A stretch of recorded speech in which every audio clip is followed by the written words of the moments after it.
So here we are on location in Israel. I'm with Dr. Peter Roenfeld, the author of the Following Jesus study guide. Peter, can you give us a little background as to why you wrote that guide, especially with the emphasis on discipleship? Yes, I was looking at the story of Jesus in sequence. And when we look at the story of Jesus in sequence, we see that his whole life was about making disciples and developing a movement. And a number of authors and people who are cultivating disciple making are looking at this story of Jesus. He was not only our Saviour, but he actually gave us the model or the example of how to make disciples. And so in following Jesus, we follow this whole story, look at every story of Jesus, the preparation phase from conception to birth to his baptism, and then the shift into ministry and the early Judean phase of ministry where he's making disciples, gathering more and more disciples, and then his return to Galilee, preparation phase, foundation phase, and then into Galilee, into ministry training and expanded ministry. So we go through the story of Jesus and we see every phase was a phase of making disciples and movement building. Then he comes to the end and he says, "The Father has sent me, I send you to do the same as I've been doing." So Jesus had a very intentional plan to produce disciples that would go on to make disciples. That's right. It was intentional, it was relational, and he was building this upon simple invitations to be disciples and then equipping and training people. So where are we now?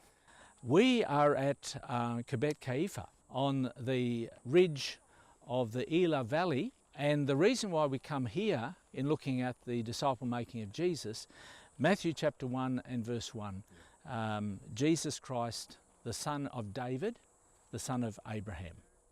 So there could be no more significant place when it comes to the story of David other than the city of David in Jerusalem. There could be no more significant place than the Elah Valley, where the Philistines with Goliath were camped at Sakkor on the other side of the valley.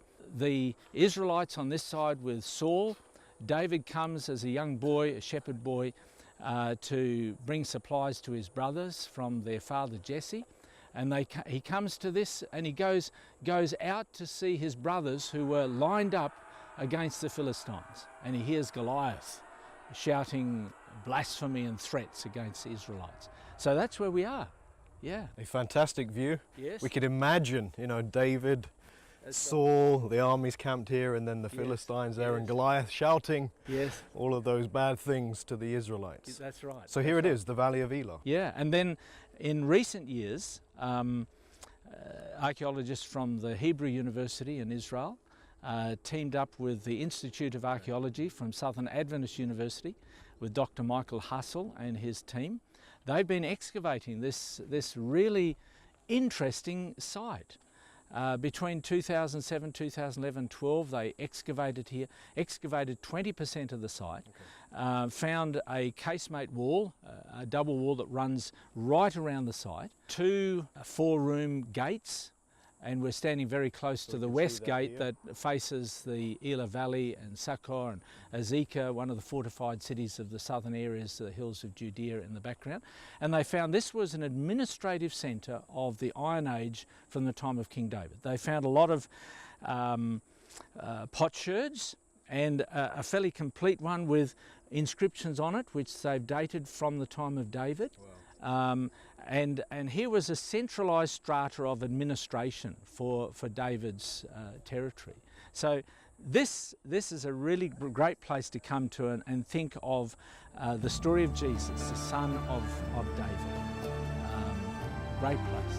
Absolutely. Thank you. Thank you.